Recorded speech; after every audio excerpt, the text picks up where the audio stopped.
गंगाजली का जल सूख रहा हो, फिर भर कर लाए, फिर सूख जाता हो। हमने पूरी झाला लगाकर पेट कर कर गंगाजली रखी थी, जल सूख गया तो उसका कारण क्या होता है, उसके लिए वर्णन किया गया। शिव महापुराण की कथा कहती है, लिंग पुराण कहती है, जब झारी जी में से गंगा का जल सूखा निकल जाए, आपने झारी जी खोली, गंगा का जल निकालना चाहा और गंगा का जल सूख गया, आपने बचा कर देखा इसमें पानी नहीं है, इसमें जल नहीं है, उसका क्या कारण होता है? गंगा का जल क्यों सूखता है? तुलसी का क्यारा क्यों सूखता है? किस लिए सूखता है?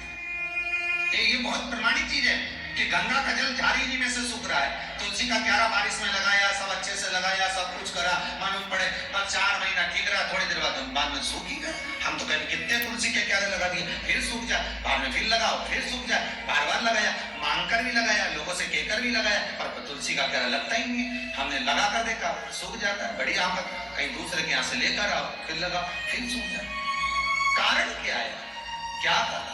गंगा जली का जल सूख रहा है, उसका कारण एक होता है कि परिवार में, घर में या तो किसी की नजर लग जाती है, हाय लग जाती है, या कोई व्यक्ति किसी ना किसी रूप में उस परिवार में क्लेश या कहीं ना कहीं किसी ना किसी रूप में कोई बीमारी पकड़ने वाली है, तो गंगा की झाड़ी अपने आप सूख जाती है। ध्यान दीजिए, संपदा कम होने वाली है, कहीं घाटा लगने वाला है, कहीं तकलीफ होने वाली है, तो गंगा की झाड़ी का जल अपने आप सूख जाएगा। समझ जाओ, मार्गदर्शन करते हैं। हमारे घर में कितनी प्रतिमाएं रखी रहती, चाहे लड्डू गोपाल की हो, जगदम्बा की हो, शंकर जी की हो, हनुमान जी की हो, पितरों की हो, किसी भी देवता की मूर्ति, गणेश जी हो, लक्ष्मी जी हो, जिस देवता की मूर्ति आपके घर में रखी होगी, अगर कोई घात लगने वाली होगी, कोई कष्ट आने वाला होगा, तो भगवान के चेहरे की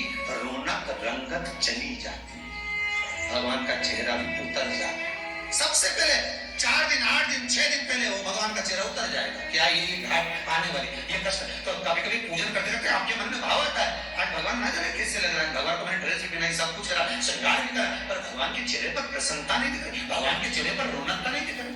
कारण क्या है? समझ जाओ, फिर सतर्क हो जाओ, भगवान से प्रार्थना करो, बाबा आप ही को संभालना है।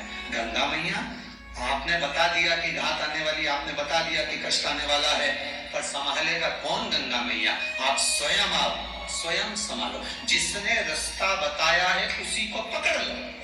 गंगा की झाड़ी में से गंगा जल चले गया, उसने मार्ग बता दिया, तो उसी गंगा की झाड़ी को, उसी गंगा की झाड़ी में वापिस ढक्कन को खोल कर, तुम्हें मालूम है इसमें जल नहीं है, तो अपने शुद्ध जल को लाकर, जो जल आपके पास में हो, भले हापसी का हो, हेडपंप का हो, कुएं का हो, बावड़ी का हो, जो जल शुद्ध है उस जल को लाकर उस गंगा जी में भर दीजिए और भर कर निवेदन कर दो, माँ अब आपको संभाल लेना है, वापिस ढक्कन लगा दीजिए, वो गंगा अपने आप प्रकट होकर संभाल लेगी। उसको खाली नहीं रखना, उसको खाली नहीं रखा जाता, उससे निवेदन कर कि माँ आप जब घर में परिवार में गंगा जली पूरा उत्सव मनाकर खोलते हो, तो गंगा जली की जो झाड़ी होती है, वो झाड़ी का गंगा जल जब निकल जाता है, तो झाड़ी को अपने घर की बहन बेटी को दे देना चाहिए। घर में खाली झाड़ी नहीं रखा, या तो उसमें जल भर कर रखो। गंगा जल की झाड़ी खाली नहीं होना, उसमें या तो गंगा जल में और गंगा जल मिला दो, और जल मिला दो, दूसरा जल मिला दो, पर उसको भरकर उसमें थोड़ी ना थोड़ी मात्रा जल की होना चाहिए। और अगर नहीं रख सकते तो वो अपनी बहन बेटी को दे दो, फिर बहन बेटी भले अपने घर में खाली भी रखेगी तो उसको दोष नहीं लगता। और जिसने गंगा जली खोली है, जैसे तुमने गंगा जली खुलवाई, बड़े आराम से खुलवाई, ब्राह्मण का भोजन भी करा, यज्ञ भी करा, अनुष्ठान भी करा, और गंगा जली खोल दी, और खोलने के बाद गंगा जल सबको बांटा भी सही, और वो गंगा जली जो खाली हो गई तुमने रख ली, तो वो दोष देगी। हाँ, उसमें अगर जल भरकर रख लिया तो दोष नहीं देगी, उसमें थोड़ा सा गंगा जल बचा के रख लिया आपने, थोड़ा जल बचाया आपने, तो वो दोष नहीं देगी, वो आपको सुख प्रदान, वो आनंद देगी। शास्त्र में भगवान शिव की कथा करें, गंगा जली सूखे तो समझ जाओ कोई कष्ट है।